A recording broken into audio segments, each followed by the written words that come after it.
स्वागत है दोस्तों आप सभी का आप ही के अपने YouTube चैनल स्टडीफाई 2.0 में। तो स्टूडेंट्स, आज की इस वीडियो में हम बात करेंगे मोस्ट इंपॉर्टेंट 20 करंट अफेयर के प्रश्नों के बारे में। तो आज की इस वीडियो के अंदर लिए गए सभी प्रश्न मोस्ट इंपॉर्टेंट प्रश्न है, तो वीडियो को अंत तक जरूर देखें। अगर चैनल पे नए हैं तो चैनल को सब्सक्राइब करें और बेल नोटिफिकेशन को ऑन करें, जिससे आने वाली वीडियोज़ की नोटिफिकेशन आप सभी को मिलती रहे। तो बिना किसी देरी के बढ़ते हैं सीधा आज के प्रश्नों की ओर। प्रश्न नंबर 1, विश्व अस्थमा दिवस हाल ही में किस दिन मनाया गया है? जिसका सही आंसर होगा स्टूडेंट्स ऑप्शन नंबर बी 3 मई को। तो आप सभी को बताना चाहेंगे कि विश्व अस्थमा दिवस हाल ही में 3 मई के दिन मनाया गया है और हर वर्ष यह 3 मई को ही न मना करके मई माह के प्रथम मंगलवार के दिन मनाया जाता है। तो विश्व अस्थमा दिवस आप सभी से पूछा जाता है कि विश्व अस्थमा दिवस कब मनाया जाता है। अगर आपको मई माह की उस वर्ष की दिनांक दी गई हो तो आप उस माह के प्रथम मंगलवार, जो कि मई माह के प्रथम मंगलवार की दिनांक भी दे सकते हैं। और आप सभी से पूछा जा सकता है कि किस दिन मनाया जाता है, तो आप ऑप्शन में यह भी चूज कर सकते हैं कि मई माह के प्रथम मंगलवार के दिन विश्व अस्थमा दिवस मनाया जाता है। अगले प्रश्न की ओर बढ़ते हैं स्टूडेंट्स। प्रश्न नंबर 2, निम्न में से किस भारतीय शिपयार्ड ने भारत के पहले घरेलू हाइड्रोजन ईंधन वाले इलेक्ट्रिक पोत का निर्माण करने की घोषणा की है? जिसका सही आंसर होगा दोस्तों option number A, Cochin shipyard limited ने। तो कोचीन शिपयार्ड लिमिटेड भारतीय शिपयार्ड ने भारत के पहले घरेलू हाइड्रोजन ईंधन वाले इलेक्ट्रिक पोत का निर्माण करने की घोषणा की है। तो आप सभी को बताना चाहेंगे कि यह क्वेश्चन मोस्ट इंपॉर्टेंट क्वेश्चन है दोस्तों, तो इस क्वेश्चन को आप अपनी नोटबुक में अवश्य नोट करें। तो बढ़ते हैं अगले प्रश्न की ओर। प्रश्न नंबर 3, इस साल किस महीने में भारत का जीएसटी संग्रहण 1.68 लाख करोड़ रुपए के सर्वकालिक उच्च स्तर को छू गया है? जिसका सही आंसर होगा दोस्तों ऑप्शन नंबर डी, अप्रैल 2022 माह में भारत का जीएसटी संग्रह 1.68 लाख करोड़ रुपए के सर्वकालिक उच्च स्तर को छू गया है। अगले प्रश्न की ओर बढ़ते हैं दोस्तों। प्रश्न नंबर 4, निम्न में से किस राज्य सरकार के साथ गूगल ने डिजिटल अर्थव्यवस्था का लाभ युवाओं और महिलाओं उद्यमियों तक पहुंचाने के उद्देश्य से समझौता ज्ञापन पर हस्ताक्षर किया है? जिसका सही आंसर होगा दोस्तों ऑप्शन नंबर सी, तेलंगाना। तो तेलंगाना राज्य सरकार के साथ गूगल ने डिजिटल अर्थव्यवस्था का लाभ युवाओं और महिला उद्यमियों तक पहुंचाने के उद्देश्य से समझौता ज्ञापन पर हस्ताक्षर किया है। अगले प्रश्न की ओर बढ़ते हैं दोस्तों। प्रश्न नंबर 5, हाल ही में हर्षदा शरद गरुड़ यूनान के हेराक्लियोन में आयोजित IWF जूनियर विश्व चैंपियनशिप में निम्न पदक जीतने वाली पहली भारतीय भारोत्तोलक बन गई हैं? जिसका सही आंसर होगा दोस्तों ऑप्शन नंबर ए, स्वर्ण पदक। तो हर्षदा शरद गरुड़ यूनान के हेराक्लियोन में आयोजित IWF जूनियर विश्व चैंपियनशिप में स्वर्ण पदक जीतने वाली पहली भारतीय भारोत्तोलक बन गई हैं। अगले प्रश्न की ओर बढ़ते हैं दोस्तों। प्रश्न नंबर 6, निम्न में से किस राज्य में देश की पहली आदिवासी स्वास्थ्य वेधशाला की स्थापना की जाएगी? जिसका सही आंसर होगा दोस्तों ऑप्शन नंबर सी, ओडिशा। तो ओडिशा राज्य में देश की पहली आदिवासी स्वास्थ्य वेधशाला की स्थापना की जाएगी। तो बढ़ते हैं अगले प्रश्न की ओर दोस्तों। प्रश्न नंबर 7, हाल ही में निम्न में से किस राज्य ने जीवला योजना के तहत जेल में बंद कैदियों के लिए एक विशेष ऋण योजना की शुरुआत की है? जिसका सही आंसर होगा दोस्तों ऑप्शन नंबर सी, महाराष्ट्र राज्य ने। तो महाराष्ट्र राज्य ने जीवला योजना के तहत जेल में बंद कैदियों के लिए एक विशेष ऋण योजना की शुरुआत की है।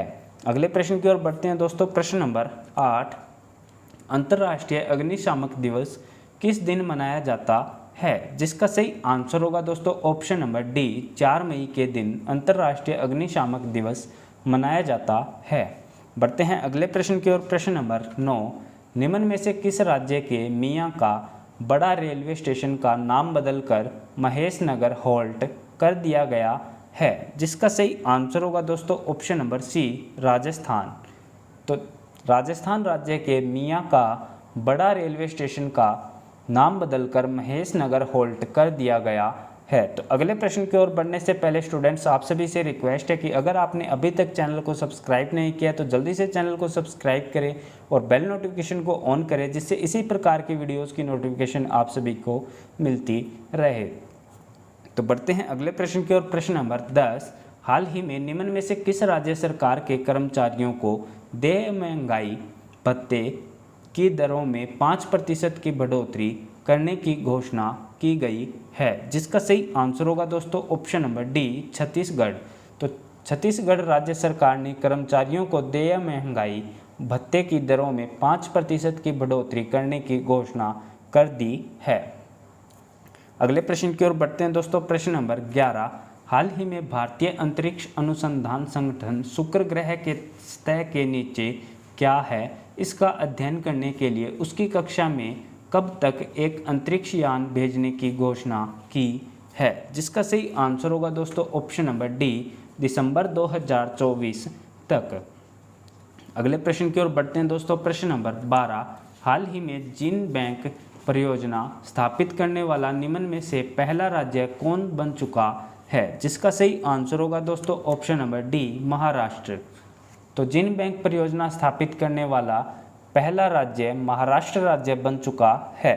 अगले प्रश्न की ओर बढ़ने से पहले स्टूडेंट्स आप सभी को बताना चाहेंगे कि इसी प्रकार की वीडियोस हमारे इसी यूट्यूब चैनल पे कल भी अपलोड की गई थी। तो अगर आप उस वीडियोस को देखना चाहते हैं तो नीचे डिस्क्रिप्शन में दिए गए लिंक पे क्लिक करके आप उस वीडियो को भी देख सकते हैं। तो बढ़ते हैं अगले प्रश्न की ओर। प्रश्न नंबर 13, T20 क्रिकेट में सर्वाधिक अर्धशतक जड़ने वाले पहले खिलाड़ी निम्न में से कौन बन गए हैं?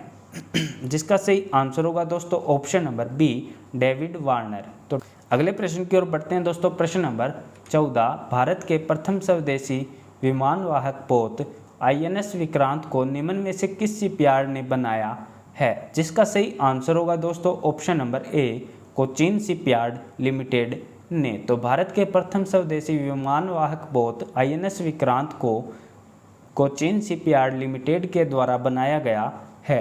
अगले प्रश्न की ओर बढ़ते हैं दोस्तों। प्रश्न नंबर 15, हाल ही में जारी विश्व प्रेस स्वतंत्रता सूचकांक 2022 में भारत पिछले साल के 142वें स्थान से फिसलकर किस स्थान पर आ गया है? जिसका सही आंसर होगा दोस्तों ऑप्शन नंबर डी, 150वें यानी कि 150वें स्थान पर आ चुका है। अगले प्रश्न की ओर बढ़ते हैं दोस्तों। प्रश्न नंबर 16, प्रधानमंत्री नरेंद्र मोदी और निम्न में से किस देश के चांसलर ओलाफ शोल्ज ने हरित एवं सतत विकास साझेदारी की स्थापना के लिए संयुक्त घोषणा पर हाल ही में हस्ताक्षर किए हैं? जिसका सही आंसर होगा दोस्तों ऑप्शन नंबर सी, जर्मनी।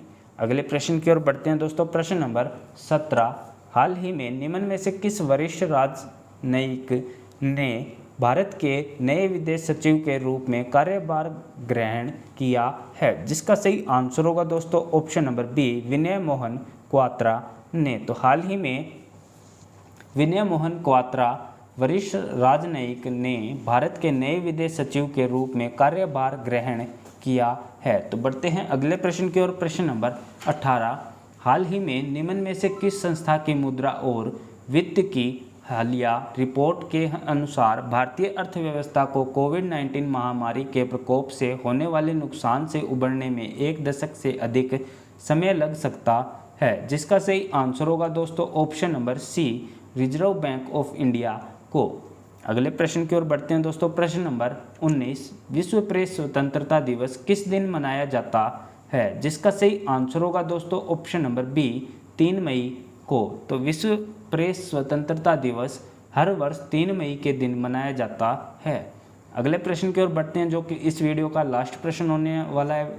अगले प्रश्न की ओर बढ़ने से पहले आप सभी से रिक्वेस्ट है कि चैनल को अगर सब्सक्राइब नहीं किया तो जल्दी से चैनल को सब्सक्राइब करें और बेल नोटिफिकेशन को ऑन करें, जिससे इसी प्रकार की आने वाली वीडियोज़ की नोटिफिकेशन आप सभी को मिलती रहे। और साथ ही स्टूडेंट्स, अगर आप इस वीडियो की क्विज में पार्टिसिपेट करना चाहते हैं तो डिस्क्रिप्शन में दिए गए टेलीग्राम चैनल के लिंक पे क्लिक करके आप हमारे टेलीग्राम चैनल को ज़रूर से ज्वाइन करें, क्योंकि आने वाले क्विज हमारे टेलीग्राम चैनल पे अपलोड की जाएगी। तो टेलीग्राम चैनल को ज़रूर से ज्वाइन करें। अगर वीडियो अच्छी लगे तो वीडियो को लाइक करें और अपने दोस्तों के साथ इस वीडियो को ज़रूर शेयर करें। तो बढ़ते हैं अगले प्रश्न की ओर। प्रश्न नंबर 20, प्रत्येक साल अंतर्राष्ट्रीय खगोल विज्ञान दिवस वर्ष में कितने बार मनाया जाता है? जिसका सही आंसर होगा दोस्तों ऑप्शन नंबर बी, 2 बार।